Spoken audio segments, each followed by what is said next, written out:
Hello दोस्तों, आप सभी का एक नई वीडियो में स्वागत है। और दोस्तों, आज हम लोग एक इंटरेस्टिंग पैराग्राफ को ट्रांसलेट करने जा रहे हैं। तो आज का वीडियो काफी इंटरेस्टिंग और नॉलेजेबल है। आप लोग सभी इस वीडियो को पूरा जरूर देखिएगा। और दोस्तों, यदि आप लोग मेरे चैनल पर नए हैं तो जरूर सब्सक्राइब कर लीजिए। मैं आप लोगों को एक एक रूल बताऊंगा, आपको कोई दिक्कत नहीं होगी। लेकिन उससे भी पहले कुछ कॉम्पिटिटिव इंग्लिश के बारे में हम लोग जानेंगे और कुछ क्वेश्चंस लेंगे ताकि आपकी थोड़ी बहुत तैयारी भी हो जाए। मान लीजिए दोस्तों, सी एज वेल एज आई, और यहां पर एक खाली जगह है। Done her work. और दोस्तों, आपके पास दो ऑप्शन है, तो यहां पर कौन सा ऑप्शन सही होगा? She as well as I dash done her work. तो दोस्तों, कॉम्पिटिटिव इंग्लिश में क्या होता है कि जो आंसर आपको सही लगता है वही आंसर गलत हो जाता है। तो इसमें बहुत ही बारीकी से समझने की जरूरत है और एक्सपीरियंस का होना बहुत ही जरूरी है। तो आप धीरे धीरे यदि मेरे वीडियोज को देखेंगे तो आपकी कॉम्पिटिटिव इंग्लिश की भी तैयारी होती रहेगी और साथ ही साथ आप इंग्लिश बोलना और लिखना भी सीखेंगे। इसलिए आप लोग सभी मेरे चैनल के साथ जुड़ जाइए। देखिए दोस्तों, जब सेंटेंस एज वेल एज से जुड़ा रहता है तो हमेशा जो पहला सब्जेक्ट होता है उसे ही मेन सब्जेक्ट मानते हैं और उसी के अनुसार यहाँ पर जो है वर्ब का फॉर्म चेंज होगा। यानी कि जो पहला सब्जेक्ट है वही वर्ब को रूल करेगा, गवर्न करेगा। तो सी के अनुसार क्या होना चाहिए? हैज होना चाहिए। तो यहां पर क्या होगा? हैज। सुनने में अटपटा लग सकता है कि आई के बाद तो हैव होता है, लेकिन दोस्तों हैज ही सही आंसर है। आपको कॉम्पिटिटिव एग्जाम्स में वैसे ही क्वेश्चन पूछे जाते हैं जो थोड़ा सा ट्रिकी हो। आसान क्वेश्चन बिल्कुल भी नहीं पूछा जाता। She as well as I has done her work, ये सही है। तो जब भी एज वेल एज से जुड़ा रहेगा तो हमेशा जो पहला सब्जेक्ट होगा उसी के अनुसार वर्ब फॉर्म चेंज होगा। उम्मीद करता हूं कि ये चीज समझ में आ गया होगा। दोस्तों, मान लीजिए आई along with my brother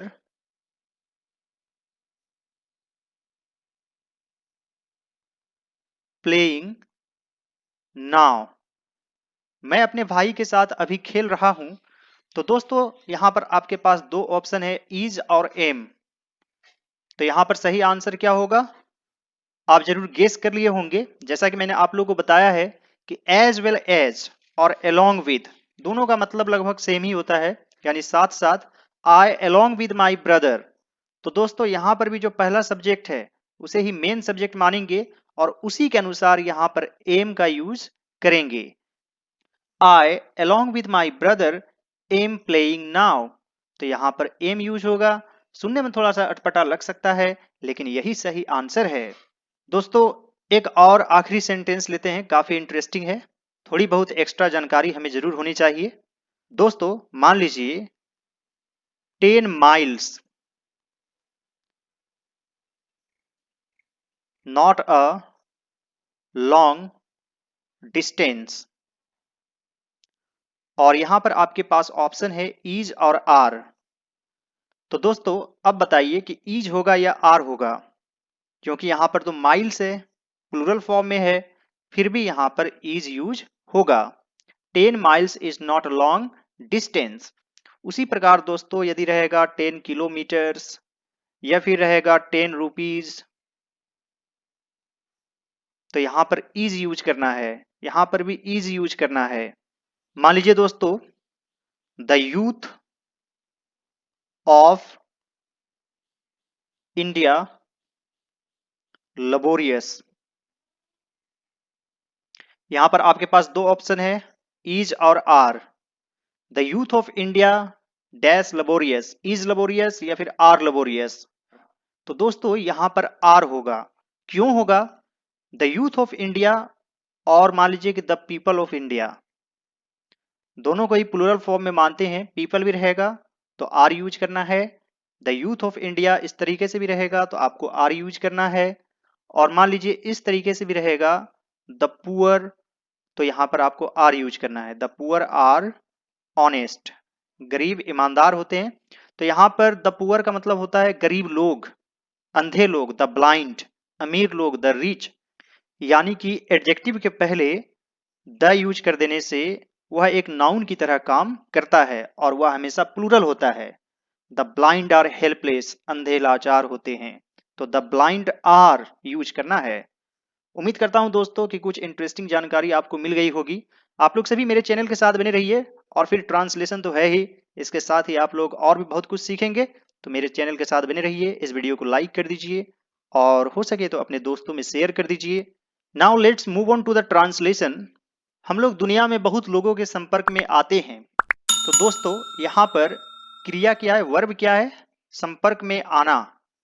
इसे इंग्लिश में कहते हैं come in contact with. Come in contact with यानी कि संपर्क में आना। और दोस्तों यह किस टेंस में है, सिंपल प्रेजेंट टेंस में। इसमें सब्जेक्ट प्लस वर्ब में S E S plus object लिखा जाता है। तो हम लोग दुनिया में बहुत लोगों के संपर्क में आते हैं, यहाँ पर हम लोग क्या है, सब्जेक्ट है, तो यहाँ पर लिखेंगे वी। और वी है फर्स्ट पर्सन, इसके साथ वर्ब में एस या ई एस एड नहीं करते हैं, तो यहाँ पर लिखेंगे we come in contact with many people. और यहाँ पर दुनिया में in the world. We come in contact with many people in the world. और दोस्तों मेनी का यूज कहाँ होता है, यदि मेनी के बाद आने वाला नाउन काउंटेबल हो, गिन सकते हो, तो मेनी यूज करेंगे। और यदि आप नहीं गिन सकते हैं तो मच यूज करेंगे। जैसे मच मिल्क, दूध को नहीं गिन सकते हैं, लेकिन उन्हें हम अपना दोस्त नहीं कह सकते हैं, तो यहाँ पर सकते हैं इसके लिए या तो कैन यूज होता है या तो मे यूज होता है, लेकिन यहाँ पर कैन यूज करेंगे। बट वी कैन नॉट, कह सकते हैं यानी कि पुकार सकते हैं। आप से का भी यूज कर सकते हैं और कॉल का भी यूज कर सकते हैं। But we can not call them,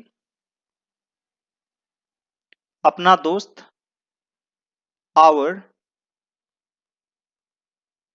friends, लेकिन उन्हें हम अपना दोस्त नहीं कह सकते हैं। But we can not call them our friends, हम किसी व्यक्ति से परिचित हो सकते हैं।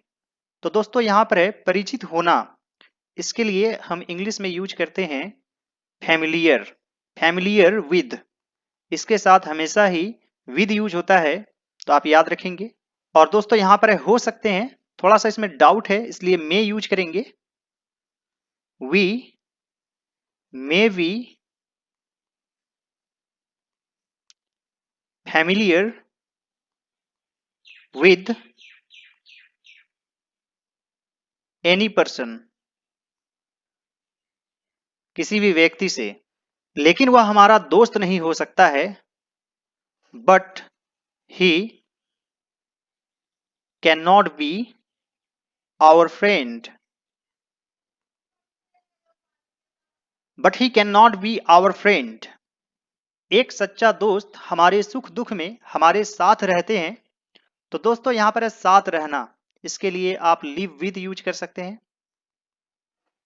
और सुख दुख यानी कि जॉय एंड सोरो, एक सच्चा दोस्त, अ ट्रू फ्रेंड,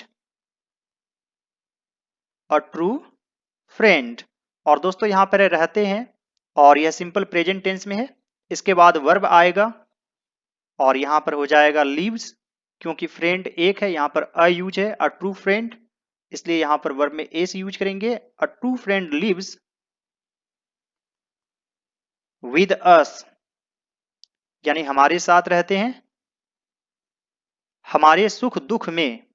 में के लिए इन यूज करेंगे, in our joys and sorrows. A true friend lives with us in our joys and sorrows. वह हमेशा हमारी मदद करने के लिए तैयार रहते हैं। He is always, या फिर आप ever का भी यूज कर सकते हैं। He is ever ready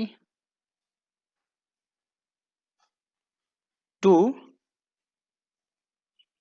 help us, यानी हमारी मदद करने के लिए। लेकिन एक झूठा दोस्त स्वार्थी होते हैं, but a false friend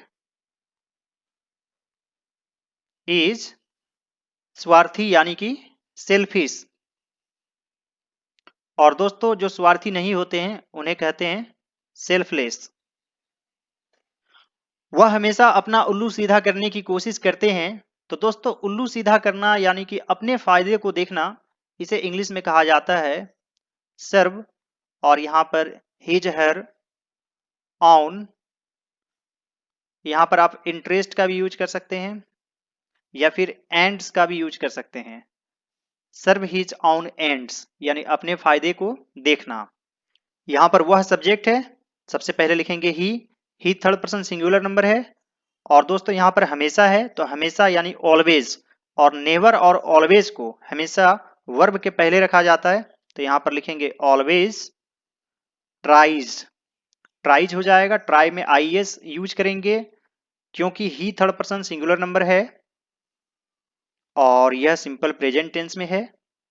he always tries to serve his own interests. He always tries to serve his own interests. इस गलाकाट प्रतियोगिता के दौर में जिस आदमी के पास सच्चा दोस्त है खुशकिस्मत है। तो दोस्तों पहले कुछ स्ट्रक्चर हम लोग समझ लेते हैं। जैसे मान लीजिए आदमी जो खड़ा है मेरे पिताजी हैं। आदमी जो खड़ा है मेरे पिताजी है। तो इस तरह के सेंटेंस में सबसे पहले द से शुरू करेंगे। द मैन यानी कि आदमी हो गया जो खड़ा है, हु इज स्टैंडिंग मेरे पिताजी है, is my father. The man who is standing is my father. और दोस्तों यहां पर है इस गलाकाट प्रतियोगिता के दौर में, तो दौर के लिए एज यूज करेंगे। इन दिस एज ऑफ गलाकाट यानी कि कट थ्रोट, इंग्लिश में कहा जाता है cut throat competition.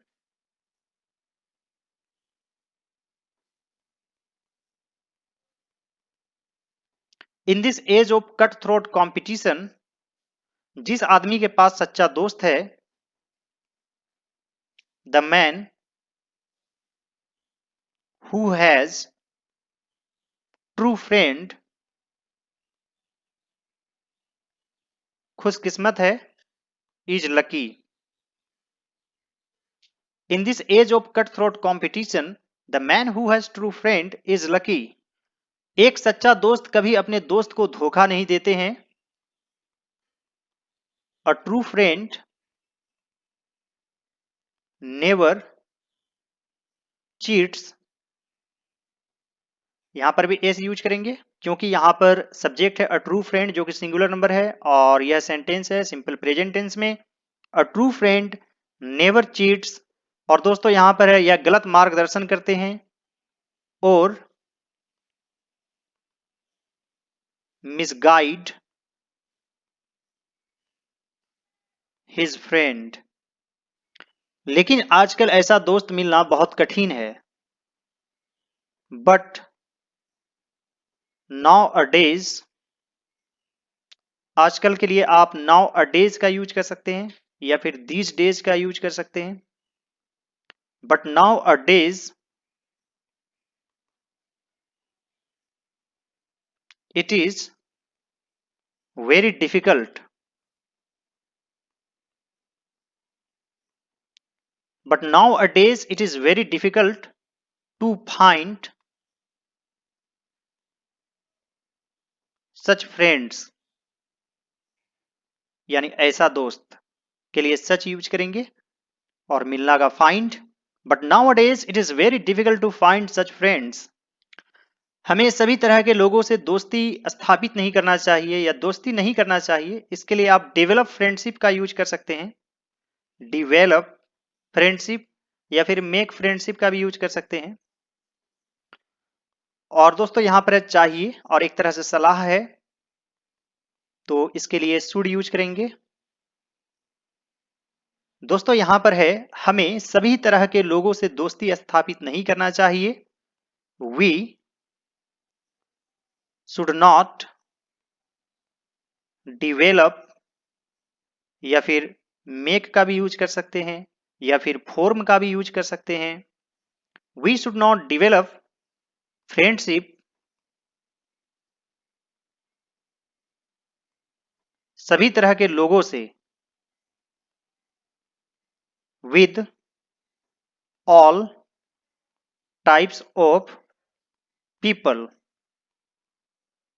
We should not develop friendship with all types of people. दोस्ती विकसित करने से पहले हमें उस आदमी से परिचित होना चाहिए। परिचित होना पहले ही मैंने आपको बताया कि फैमिलियर विद होता है, और यहां पर लिखेंगे दोस्ती विकसित करने से पहले बिफोर डिवेलपिंग। दोस्तों हमेशा ही बिफोर और आफ्टर के बाद जो भी वर्ब आएगा वो आईएनजी फॉर्म में ही रहेगा, जैसे after reading, before going. Before developing friendship, हमें उस आदमी से परिचित होना चाहिए। वी, और जरूर होना चाहिए तो आप मस्ट का भी यूज कर सकते हैं। Must be familiar with the person. हमें उसके व्यवहार और तौर तरीकों को गौर से देखना चाहिए। We should watch his behaviour and manners. We should watch his behaviour and manners. वह एक चरित्रवान इंसान होना चाहिए। He should be a man of character. दोस्तों चरित्रवान इंसान, मैन ऑफ कैरेक्टर, और जो वादे के पक्के होते हैं उसे कहते हैं मैन ऑफ वर्ड्स। जीवन के प्रति उनका रवैया सकारात्मक होना चाहिए। जीवन के प्रति उनका रवैया यानी कि हिज एटीट्यूड। जीवन के प्रति के लिए टूवर्ड्स यूज करते हैं, टूवर्ड्स लाइफ, ये हो गया subject. His attitude towards life. अब यहां पर होना चाहिए शुड बी पॉजिटिव, यानी कि सकारात्मक। His attitude towards life should be positive. ऐसा कहा जाता है संपत्ति दोस्तों को हासिल करती है, विपत्ति उन्हें आजमाती है। तो दोस्तों यहां पर ऐसा कहा जाता है, यह पैसिव वॉइस में है, जैसे मुझे पढ़ाया जाता है। आई एम टॉट, यानी कि am is are plus verb 3 use होता है। और यहां पर ऐसा कहा जाता है तो लिखेंगे इट इज सेड। संपत्ति दोस्तों को हासिल करती है। संपत्ति यानी कि दोस्तों समृद्धि, एक तरह से प्रोस्पेरिटी लिखेंगे। इंग्लिश में एक कहावत है, प्रोस्पेरिटी गेन्स प्रोस्पेरिटी। को काउंट नहीं कर सकते हैं, अनकाउंटेबल है, इसलिए यहां पर एस यूज करेंगे। प्रोस्पेरिटी गेन्स फ्रेंड्स, विपत्ति उन्हें आजमाती है। एडवर्सिटी ट्राइज देम, यहां पर भी ट्राइज यूज करेंगे, एस यूज करेंगे। एडवर्सिटी यह भी अनकाउंटेबल नाउन है। दोस्तों प्रोस्पेरिटी का अपोजिट होता है adversity. It is said prosperity gains friends. यदि आपके पास धन दौलत है तो आपको दोस्त प्राप्त हो जाएंगे, आप गेन कर लेंगे। लेकिन आप विपत्ति में हो तो क्या दोस्त आपकी मदद करते हैं या नहीं, ये देखने वाली बात है, इसलिए वह उन्हें आजमाती है। Prosperity gains friends, adversity tries them. तो दोस्तों ट्राई का कई मतलब होता है। ट्राई मतलब आजमाना भी होता है, जैसे आप ट्राई करके देखिए। ट्राई मीन्स कोशिश करना भी होता है, और कोई चीज पहनकर आप देखते हैं, ट्राई करते हैं। तो उसे ट्राई और यहाँ पर वस्तु का नाम लिख देंगे और यहाँ पर ओन। जैसे क्या मैं इसे पहनकर देख सकता हूं? Can I try it on? इस तरीके से यूज होता है। हमें सुख के दिनों वाले दोस्तों से बचना चाहिए। वी शुड अवॉइड, अवॉइड का मतलब होता है से बचना, अवॉइड कर देना। वी शुड अवॉइड सुख के दिनों वाले दोस्तों से फेयर वेदर फ्रेंड्स। दोस्तों इंग्लिश में एक फ्रेज है फेयर वेदर फ्रेंड्स, यानी कि जब आप सुख में रहते हैं, आपके पास धन दौलत होता है, तब जो आपसे दोस्ती करते हैं तो उसे फेयर वेदर फ्रेंड कहते हैं। We should avoid fair weather friends. उम्मीद करता हूं दोस्तों कि आज का वीडियो आप लोगों को अच्छा लगा होगा और बहुत कुछ नया सीखने को मिला होगा। और दोस्तों आप लोग सभी मेरे चैनल को जरूर सब्सक्राइब कर लीजिए, इस वीडियो को लाइक कर दीजिए, कुछ ना कुछ कमेंट कर दीजिए। और दोस्तों मेरा एक और चैनल है ऑल राउंड नॉलेज, उसे भी जरूर सब्सक्राइब कर लीजिए, वहां भी आपको इंपॉर्टेंट वीडियोस मिलते हैं। All right dear students and friends, thanks for watching, have a great day, enjoy yourself.